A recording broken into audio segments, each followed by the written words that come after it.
ஆனந்தீஸ்வரி நித்ய ஆனந்தீஸ்வரி உயிர்க்கெல்லாம் உணவளிக்கும் ஆனந்தீஸ்வரி நித்ய ஆனந்தீஸ்வரி சம்ஸ்காரங்கள் கரைந்திருந்து ஆனந்தீஸ்வரி நித்ய ஆனந்தீஸ்வரி நாங்கள் சம்சார கடல் கடந்த ஆனந்தீஸ்வரி நித்ய ஆனந்தீஸ்வரி ஏழுடல்கள் கடந்து நித்ய வாழ்விலே நிலை தரவே நித்யானந்த ஸ்பூரணம் தந்தாய் ஆனந்தீஸ்வரி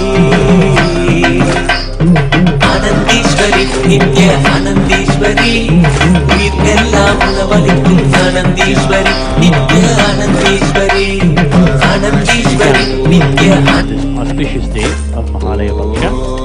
Nithyananda Paramashivoham.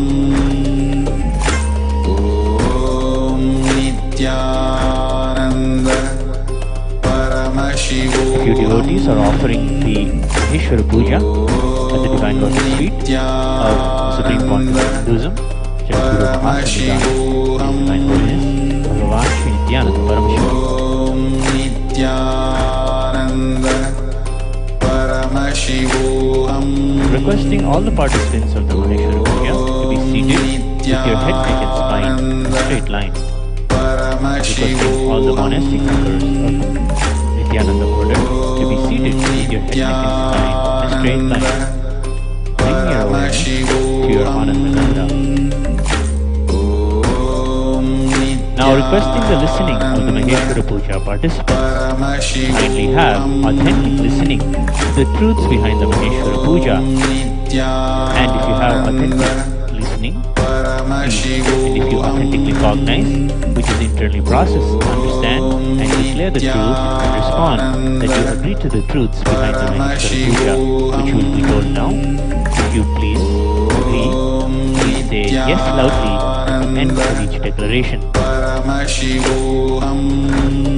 The truth behind the Maheshwara Puja is that I authentically cognize, which is internally processed, understand and declare the truth that cosmic energy exists. Yes, I authentically cognize, which is internally processed, understand and declare the truth that Swamiji is the Chinmaya Vigraha, the embodiment and representation of that very cosmic energy. Yes, I authentically cognize, which is internally processed, understand and declare the truth that Swamiji is a pure channel for complete completion to be achieved for all the departed souls and for completion to be achieved for all the participants with the departed souls.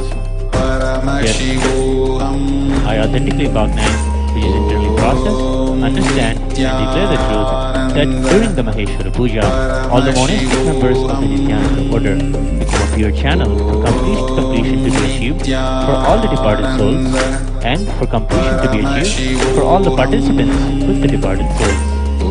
Yes, I authentically cognize, which is internally processed, understand and declare the truth that offering the Maheshwara Puja will bestow complete completion for all the departed souls whose photo or horoscope is mentioned here, and completion will be bestowed on all the Maheshwara Puja participants with the departed souls for whom they are offering Maheshwara Puja today.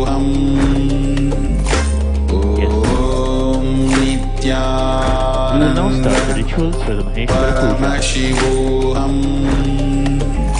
Nithyanandam Paramasukhadam Kevalam Jnanamurtim Dvandvatitam Gagana Sadrisham Tattvamasyaadilaksham Ekam Nityam Vimalamachalam Sarvadi Sakshibhutam Bhavatitam Trigunarahitam Sadgurum Tam Namami Nithyanandeshwara Paramashiva Samarambham Nithyanandeshwari Paramashakti Madhyamam Asmadacharya Paryanta Vande Guru Paramparam Ate Tripundri Nitilakrita Kasturi Tilakaha Puran Baladhara Spurita Khatikopina Vasanaha Dano Vittaram Shirati Bhanirajam Shashikalam Deepas Sarvesham Arunagiri Yogi Vijayate Momata क्षयद्वारा भगवच्छ्री Nityanand Paramshiva प्रीत्यर्थम अद्य पूर्वोक्त एवं गुण विशेषेण विशिष्टायाम् अस्यां शुभतिथौ नित्यानंद परमशिवोहम मैत्रिक पटेल नामधेयस्य नीलेश पटेल नामधेयस्य चेतना पटेल नाम्याः सकुटुम्बस्य Heidi Schoen नाम्याः कार्ल Schoen नामधेयस्य सोफी Schoen नी वोल्मेर नाम्याः फ्रेडरिक Schoen नामधेयस्य Dominika Schoen née Reis नाम्याः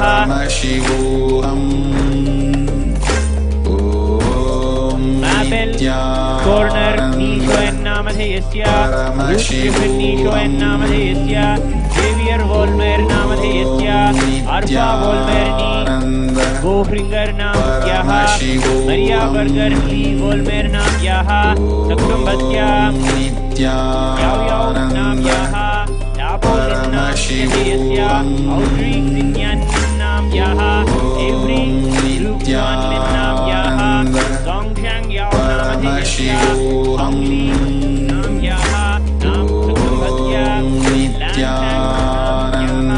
Wan Hong Wang नामधेयस्य Chen Wang नाम्याः IG Wang नाम्याः Junjang नाम्याः Hao Huang नामधेयस्य कुटुम्बस्य Sepung Mei नाम्याः Seyam Sang नामधेयस्य Ningyatwa नाम्याः Mokting नामधेयस्य Chankwa Kwang नामधेयस्य कुटुम्बस्य Lingzi Zhang नाम्याः Shiguan नाम्याः Jinlai Zhang नामधेयस्य Chen Zhang नाम्याः Goupi Zhang नामधेयस्य Fenghui नाम्याः Wang नामधेयस्य कुटुम्बस्य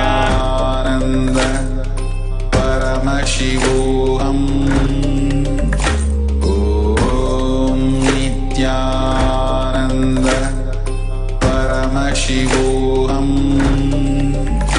Nityanand गोत्रोद्भवस्य Rohini नक्षत्रे वृषभराशो जातायाः माचूडी यूमे Chang नाम्याः Nityanand गोत्रोद्भवस्य हरिणी नक्षत्रे मेषराशो जातस्य श्रीहन win Chang नामधेयस्य Shatabhisha नक्षत्रे कुंभराशो जातस्य श्री शीश Chang नामधेयस्य Chitra नक्षत्रे कन्याराशो जातस्य चुंग्च्यांग Chang नामधेयस्य Ardra नक्षत्रे मिथुनराशो जातस्य चीचिया Chang नामधेयस्य कुटुम्बस्य लೈ हाओई नामधेयस्य चेंगपाओ होई नामधेयस्य साओ किंगसी नाम्याः वाक्पा होई नामधेयस्य होई नाम्याः वाक्वाई होई नामधेयस्य कुटुम्बस्य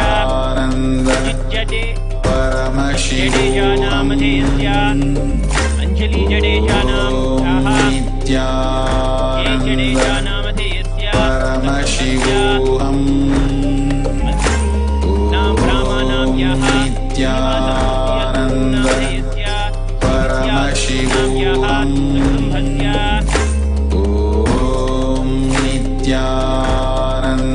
महिता रेड्डी नाम्याः विजयलक्ष्मी नाम्याः सुदर्शना नल्लप्प रेड्डी नाम्याः वरदरेड्डी नल्लप्प रेड्डी साई प्रसाद रेड्डी नामधेयस्य परमशिवोहम आदित्य अक्षिता नाम्याः नित्यानंद गोत्रोद्भवस्य पुनर्वसु नक्षत्रे कन्याराशो जातायाः देवती कृष्णन् नाम्याः मृगशीर्षा नक्षत्रे धनुर्राशो जातायाः अंकिता नाम्याः मीना कृष्णन् नाम्याः अश्विनी नक्षत्रे कर्कटराशो जातायाः अंकिता नाम्याः अश्विनी नक्षत्रे कर्कटराशो जातायाः अनिशा नाम्याः अश्विनी नक्षत्रे कुंभराशो जातायाः रविशंकर नामधेयस्य विश्वामित्र गोत्रोद्भवस्य सुरेखा नाम्याः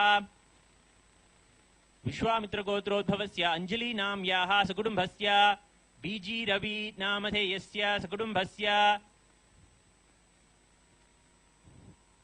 प्रमीला भवती नाम्याः सकुटुम्बस्य स्वर्णलता नाम्याः सकुटुम्बस्य उमा बालाजी नाम्याः सकुटुम्बस्य सरोजा शर्मा नाम्याः मकरराशोजातायाः सरोजा शर्मा नाम्याः सकुटुम्बस्य विभूखेरा नाम्याः मनोज गुलाटी नामधेयस्य श्रेया गुलाटी नाम्याः प्रणव गुलाटी नामधेयस्य सकुटुम्बस्य सुधा दण्डपाणी नाम्याः शरवणन् राजराम नामधेयस्य शरवणन् राजराम नाम्याः सकुटुम्बस्य शिखा अस्थाना नाम्याः अंजना अस्थाना नाम्याः अर्चना अस्थाना नाम्याः बेबी अस्थाना नाम्याः रोहित अस्थाना नामधेयस्य सकुटुम्बस्य डिमिट्री कुजिनेट्स् नामधेयस्य वेलेंटिना कुन्सेविक नामधेयः एडवर्ड कुन्सेविक नामधेयस्य रोजा कुनिनेट्स् नामधेयस्य बोरिस कुसिनेट्स् नामयाः सकुटुम्बस्य नित्यानंद गोत्रोद्भवस्य षड्विशा नक्षत्रे कुंभराशो जातायाः शुदा ओझा नाम्याः षड्विशा नक्षत्रे कुंभराशो जातायाः सतीश ओझा नाम्याः रोहिणी नक्षत्रे वृषभराशो जातस्य अंजलि ओझा नाम्याः पुनर्वसु नक्षत्रे कर्कटराशो जातस्य असिनी ओझा नाम्याः आश्लेषा नक्षत्रे मिथुनराशो जातस्य कंटा मगन्नल परमर नामधेयस्य निर्मला हरगोविंद नाम्याः सकुटुम्बस्य उमेश हरि नामधेयस्य अनुहरि नाम्याः निशांत हरि नामधेयस्य प्रिया हरि नाम्याः रोहन हरि नामधेयस्य सकुटुम्बस्य तरुल सुनील दोमान नाम यधेयस्य पदरुत दोमा नाम्याः सत्यवती दोमा नामधेयस्य मोतीलाल दोमा नामधेयस्य बोधिया भोला नामधेयस्य माधो झुंढो नामधेयस्य लीलावती गुंगधुर झुंढो नामधेयस्य सकुटुम्बस्य माँ कला देवी आनंदा नाम्याः रीता कार्बोन नाम्याः हेरल्ड कार्बोन नामधेयस्य एंथनी डिस्वेंचाजो नामधेयस्य जोसेफिन डिस्वेंचोजो नाम्याः फ्रांसिस प्रिंसी नाम्याः सकुटुम्बस्य रसिक पटेल नामधेयस्य जयानंद पटेल नामधेयस्य महिमा नित्या नाम्याः सूर्या घेले नाम्याः लूकस घेले नामधेयस्य परजिता घेले नाम्याः सकुटुम्बस्य वष्टगोत्रोद्भवस्य मूला नक्षत्रे धनुर्राशो जातस्य योगेन्द्र शर्मा नामधेयस्य श्री ओमकार प्रसाद शर्मा नामधेयस्य श्रीमती कमला देवी शर्मा नाम्याः श्री मदन लाल शर्मा नामधेयस्य श्रीमती चमेली शर्मा नाम्याः श्री प्रभुदयाल शर्मा नाम अधेयस्य श्रीमती गीता शर्मा नाम्याः श्री कुशीराम शर्मा नामधेयस्य श्रीमती सुलोचना शर्मा नाम्याः श्री गोविंद शर्मा नामधेयस्य श्री शिवनारायण शर्मा नामधेयस्य श्रीमती सुलोचना देवी शर्मा नाम्याः श्रीमती शशि शर्मा नाम्याः सकुटुम्बस्य भास्करन सिन्नदुरै नामधेयस्य रसिका भास्करन नाम्याः सकुटुम्बस्य च ब्रह्मकपाल विष्णुपाद कालभैरववपुस्वरूप श्री कैलासोन्नत द्वादशांत श्यामला पीठारूढ़ श्री मीनाक्षी सुंदरेश्वरा भिन्न स्वरूप परशिवपुत्र रत्नकुमार गुरुमन्यतुल्यावतार श्री पार्वती स्तन्यपान लब्ध दिव्य ज्ञान विश्रुत सकल निगमागम सारभूत द्राविड वेद प्रवक्त्रे श्रीमत् परमशिव करुणा समधिगत मुक्तामय चतुरश्रयान गीयमान छत्र चामर श्री चिन्ह काहलादि समस्त बिरडावल्यलंकृत ज्ञान विज्ञान चक्रवर्ती सर्वजन संग सद्योर्वाण दीक्षाव्ययापवर्ग वर्ष विश्रान जीमूत परमद कलभ केसरी शैव सिद्धांत स्थापनाचार्य श्री राजाधिराज पांड्य महाराज गुरु शपन शाख्यादि महांधकार निवारण ज्ञान भानु वीक्षणा नरहार ध्वजोच्छेदन पूर्वक श्रीमद् वृषभध्वज स्थापक शैव समय कर्त्रे सर्वज्ञ पीठारूढ़ श्री जगद्गुरु श्री ज्ञान संबंध देशिक स्वामी वागीश सुंदर माणिक्य वाचक स्वामिनां अवित्तारभूत श्री ज्ञान संबंध स्वामी पुनरुद्धृत श्यामला पीठ सर्वज्ञ पीठ तृणवत्युत्तर द्विशततम गुरु महासन्निधान अरुणगिरि योगीश्वर परंपरागत अरुणाचल सर्वज्ञ पीठ गुरु महासन्निधान कैलास परंपरागत कांची कैलास सर्वज्ञ पीठ त्रयस्त्रिंशदुत्तर द्विशततम गुरु महासन्निधान नित्योत्सव नित्य मंगल नित्य कल्याण नित्य रजित आदि कैलास नित्यानंद पीठ महासंस्थान महासिंहासन पीठ कर्त्रे साक्षात् श्री परमशिव समुद्भूत कैलास परंपरागत वैवस्वतमनु इक्ष्वाकु हरिश्चंद्र भगीरथ श्रीरामचंद्र शूरसेन इत्याद्यनवच्छिन्न सार्वभौम चक्रवर्ती परंपरागत चतुष्षष्टि योगिनी मंडित चतुष्षष्टि संप्रदाय प्रवर्तक मनुधर्म शासन सूर्यवंश प्राप्त सर्वज्ञ पीठ सुरांगी साम्राज्य मूर्धाभिषिक्त चूड़ामणे साक्षात् श्री परमशिव समुद्भूत श्री कपिल महागुरु पुनरुद्धृत महानिर्वाणि पीठ अष्टोत्तर सहस्र श्री महामंडलेश्वर साक्षात् श्री परमशिव समुद्भूत श्री महागणपति समारंभ अनवच्छिन्न पीठाधीश्वर गुरु परंपरा प्राप्त अटल पीठ अष्टोत्तर सहस्र श्री अटल पीठाधीश्वर धर्म मुक्ति स्वर्गपुर स्वर्ण पीठ त्रयोविंश गुरु महासन्निधान कैलास परंपरागत आदिपीठ सर्वज्ञ पीठ जगद्गुरु श्री कैलास पुनरुद्धारक श्री कैलास परमाचार्य श्रीमत् परमहंस परिव्राजकाचार्य वर्य सच्चिदानंद प्रणव स्वरूप श्रोत्रिय ब्रह्मनिष्ठ श्रीमज्जगद्गुरु श्रील श्री भगवत् श्री नित्यानंद परमशिव श्री ज्ञान संबंध देशिक परमाचार्य स्वामिनां प्रीत्यर्थम पूर्वोक्तानां सर्वेषां जीवन मुक्ति प्राप्त्यर्थम एतेषां दिवंगत बंधुमित्रवर्गानां विदेह मुक्ति प्राप्त्यर्थम च परमशिव स्वरूप भगवत् श्री नित्यानंद परमशिव मुखेन महेश्वर पूजाक्य कर्म करिष्ये. We will now chant the 15th chapter, the Purushottama Yoga of the Srimad Bhagavad Gita. पार्थाय प्रतिबोधितां भगवतां नारायणेन स्वयं व्यासेन ग्रथितां पुराणमुनिनां मध्ये महाभारतम् अद्वैतामृतवर्षिणीं भगवतीम् अष्टादशाध्यायिनीम् अम्ब त्वामनुसन्ददामि भगवद्गीते भवत्वेशिनी. अतः पुरुषोत्तमयोगो नाम पञ्चदशोऽध्यायः. श्रीभगवानुवाच ऊर्ध्वमूलमधः शाखम् अश्वत्थं प्राहुरव्ययम् छन्दांसि यस्य पर्णानि यस्तं वेद स वेदवित्. Shri Bhagavan says, the imperishable banyan tree of life, symbolized by the Ashwattha, has its roots above with the leaves and branches swelling below the earth. The leaves are said to be the Vedic hymns. One who knows this eternal tree becomes the knower of the Vedas. Adhasyordhvam prakutastasya shakha guna pravriddha vishaya pravalaha adhasya moolan anusantatani karmanubandhini manushya loke.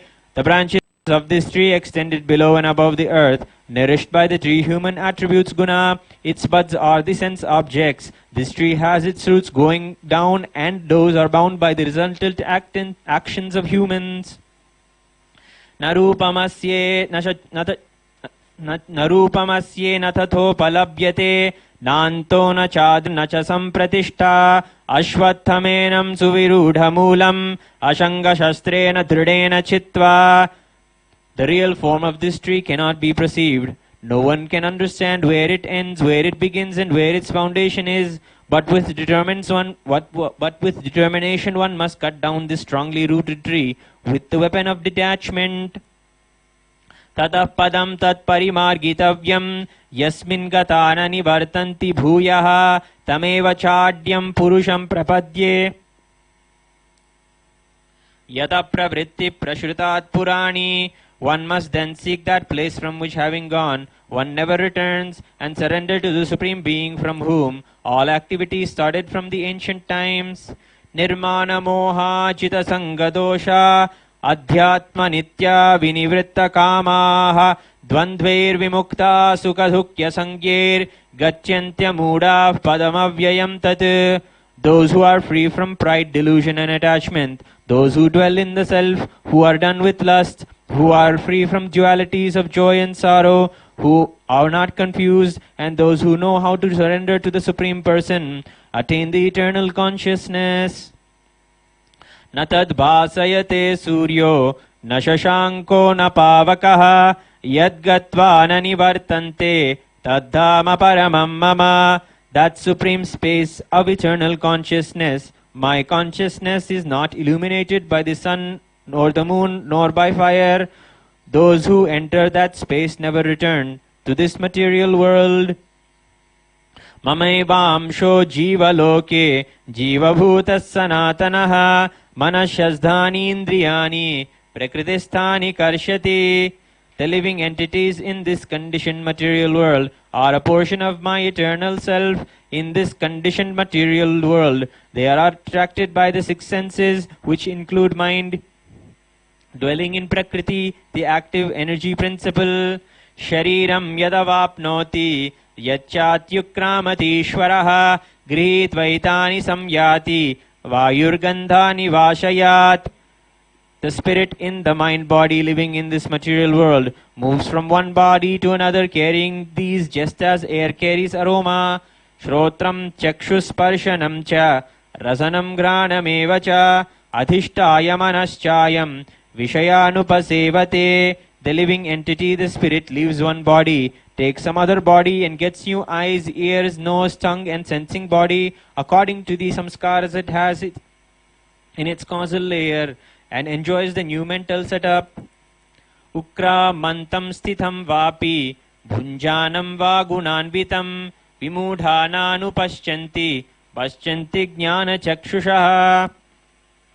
Fools in ignorance do not perceive the spirit, being united with the gunas as it enters, enjoys and leaves the body. The one whose inner eye is open clearly perceives everything.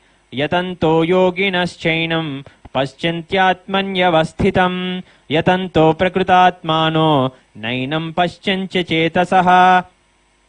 The serious practitioner of yoga, with an understanding of his self, can see all this clearly, but those who do not have an understanding of the self, however much they try, cannot see.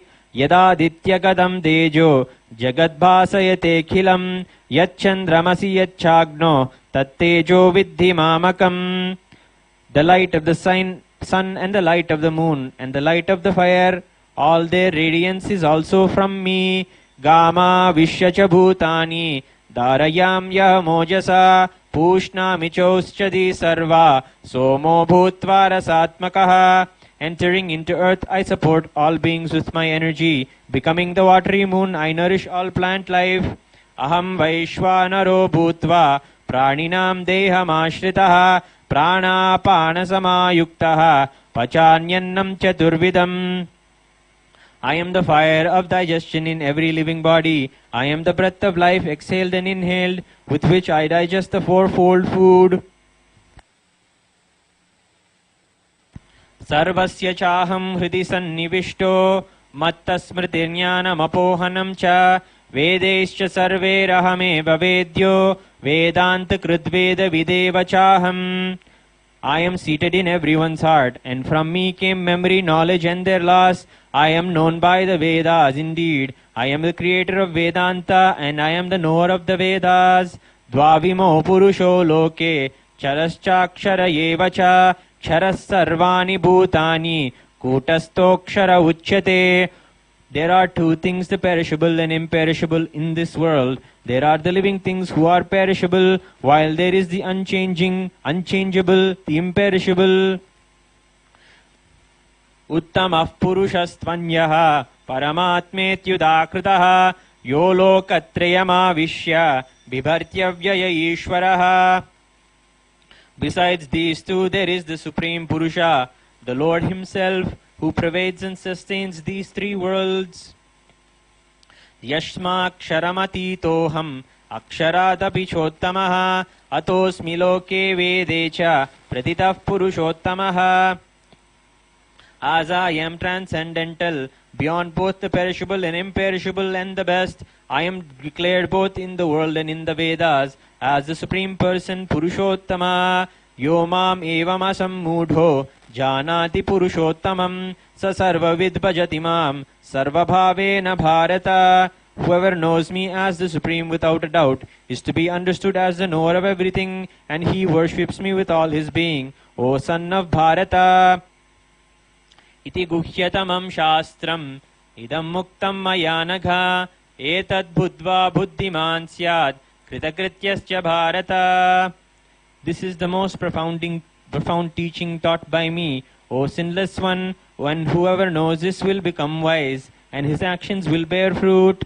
Iti Srimad Bhagavad Gitasu Upanishadsu Brahma Vidyayam Yoga Shastre Shri Krishna Arjuna Samvade Purushottama Yogo Nama Panchadashodhyayaha.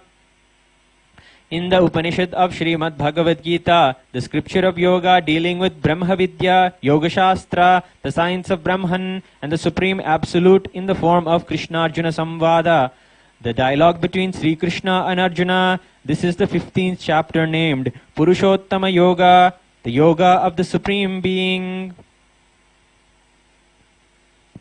We will now continue with the Manasa Puja.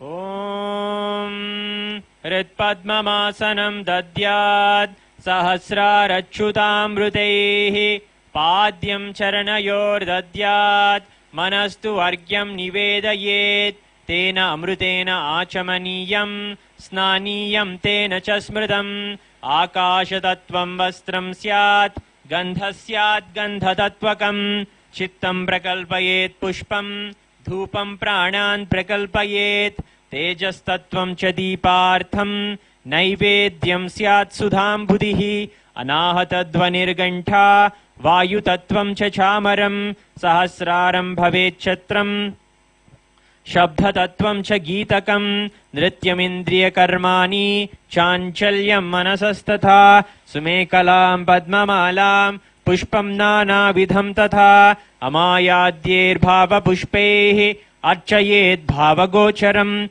Amayam Anahankaram Aragam Amadham Tatha Amohakam Adambam Cha Advesha Akshobhako Tatha Amatsaryam Alobham Cha Dasapushpam Vidurbudhaha Ahimsa Paramam Pushpam Pushpam Indriya Nigraha Taya Pushpam Kshama Pushpam Jnana Pushpam Cha Panchamam Iti Panchadasher Bhava Pushpaihi Sampujayet Bhagavantam Shri Nithyananda Paramashivam.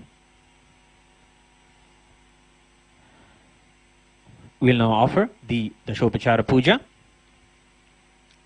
Om Hrim Etat Padyam Sarvadeva Devi Swarupaya Bhagavate Shri Nithyananda Paramashivaya Namaha. Om Hrim Idam Esha Argyaha Sarvadeva Devi Swarupaya Bhagavate Shri Nithyananda Paramashivaya Namaha. Om Hrim Idam Achamaniyam सर्वदेवदेवी स्वरूपाय भगवते श्री नित्यानंद परमशिवाय नमः। ॐ ह्रीं इदं स्नानीयं सर्वदेवदेवी स्वरूपाय भगवते श्री नित्यानंद परमशिवाय नमः। ॐ ह्रीं इदं वस्त्रं सर्वदेवदेवी स्वरूपाय भगवते श्री नित्यानंद परमशिवाय नमः। ॐ ह्रीं एषद्गन्धः सर्वदेवदेवी स्वरूपाय भगवते श्री नित्यानंद परमशिवाय नमः। ॐ ह्रीं इदं सचन्दनपुष्पं सर्वदेवदेवी स्वरूपाय भगवते श्री नित्यानंद परमशिवाय नमः। ॐ ह्रीं इदं सचन्दनबिल्वपत्रं सर्वदेवदेवी स्वरूपाय भगवते श्री नित्यानंद परमशिवाय नमः। ॐ ह्रीं एषद्धूपः सर्वदेवदेवी स्वरूपाय भगवते श्री नित्यानंद परमशिवाय नमः। ॐ ह्रीं एषद्दीपः सर्वदेवदेवी स्वरूपाय भगवते श्री नित्यानंद परमशिवाय नमः। ॐ ह्रीं इदं शोभकर्णनैवेद्यं सर्वदेवदेवी स्वरूपाय भगवते श्री नित्यानंद परमशिवाय नमः।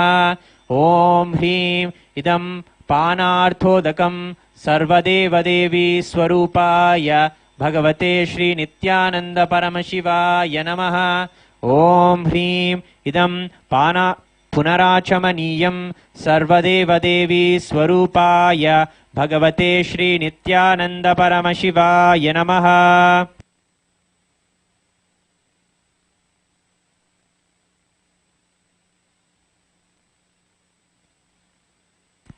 आरात्रिकम् ॐ राजाधिराजाय प्रसह्यसाहिने नमो वयं वै श्रवणाय कुर्महे समे कामान् कामकामाय मह्यं कामेश्वरो वै श्रवणो ददातु कुबेराय वै श्रवणाय महाराजाय नमः। कर्पूरगौरं करुणावतारं संसारसारं भुजगेन्द्रहारं सदा वसन्तं हृदयारविन्दे भवं भवानी सहितं नमामि भवं भवानी सहितं नमामि भवं भवानी सहितं नमामि। आरात्रिकं समर्पयामि भगवच्छ्री नित्यानंद परमशिव चरणकमलेभ्यो नमः। पुष्पाञ्जलिः। गुरुर्ब्रह्मा गुरुर्विष्णुः गुरुर्देवो महेश्वरः गुरुः साक्षात् परं ब्रह्म तस्मै श्री गुरवे नमः। अखण्डमण्डलाकारं व्याप्तं येन चराचरं तत्पदं दर्शितं येन तस्मै श्री गुरवे नमः। अज्ञानतिमिरान्धस्य ज्ञानाञ्जनशलाकया चक्षुरुन्मीलितं येन तस्मै श्री गुरवे नमः। अनेकजन्म सम्प्राप्त कर्मबन्धविदाहिने आत्मज्ञानप्रधानेन तस्मै श्री गुरवे नमः। मन्नाथ श्री जगन्नाथो मद्गुरु श्री जगद्गुरु ममात्मा सर्वभूतात्मा तस्मै श्री गुरवे नमः। ईश्वरो गुरुराप्नेति मूर्तिभेदविभागिने व्योमपद्व्याप्तदेहाय दक्षिणामूर्तये नमः। नित्यानन्दं परमसुखदं केवलं ज्ञानमूर्तिं द्वन्द्वातीतं गगनसदृशं तत्त्वमस्यादिलक्ष्यम् एकं नित्यं विमलमचलं सर्वधी साक्षिभूतं भावातीतं त्रिगुणरहितं सद्गुरुं तं नमामि। पुष्पाञ्जलिं समर्पयामि भगवच्छ्री नित्यानंद परमशिव चरणकमलेभ्यो नमः। ॐ नित्यानन्दम्।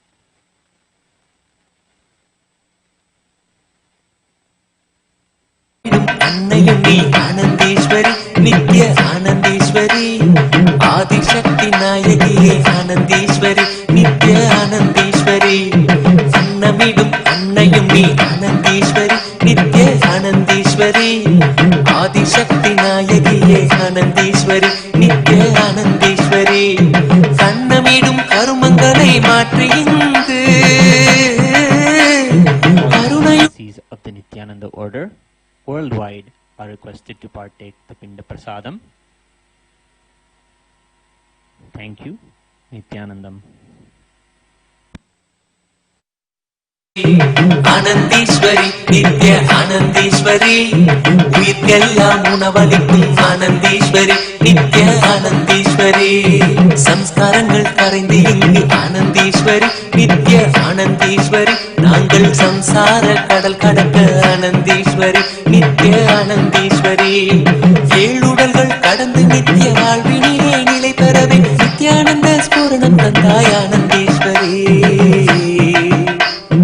ஆனந்தீஸ்வரி நித்ய ஆனந்தீஸ்வரி உயிர்க்கெல்லாம் உணவளிக்கும் ஆனந்தீஸ்வரி நித்ய ஆனந்தீஸ்வரி ஆனந்தீஸ்வரி நித்ய ஆனந்தீஸ்வரி உயிர்க்கெல்லாம் உணவளிக்கும் ஆனந்தீஸ்வரி நித்ய ஆனந்தீஸ்வரி தெய்வத்திற்கு படைத்த உணவை ஆனந்தீஸ்வரி நித்ய ஆனந்தீஸ்வரி பிரசாதமாய் உண்டதுண்டு ஆனந்தீஸ்வரி நித்ய ஆனந்தீஸ்வரி தெய்வம் இங்கு உணவு படைக்கும் ஆனந்தீஸ்வரி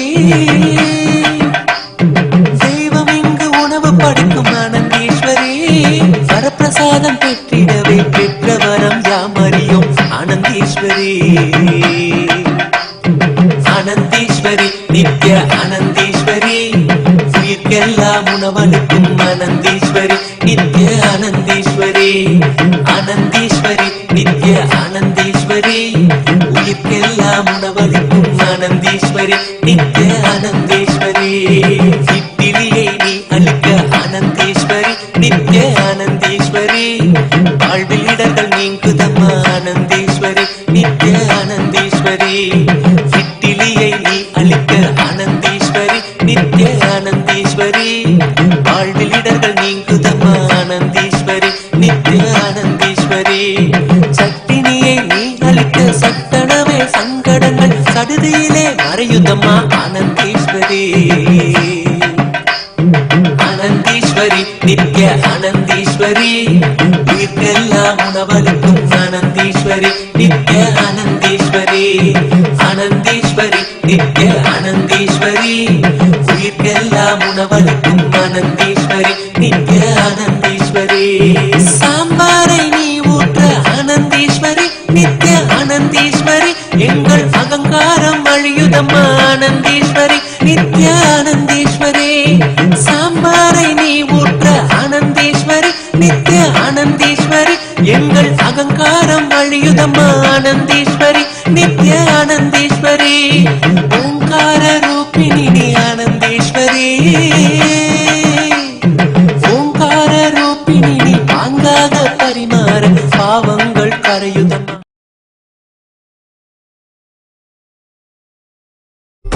Paramashivoham. Om Nithyananda Paramashivoham. Om Nithyananda Paramashivoham. Om Nithyananda Paramashivoham.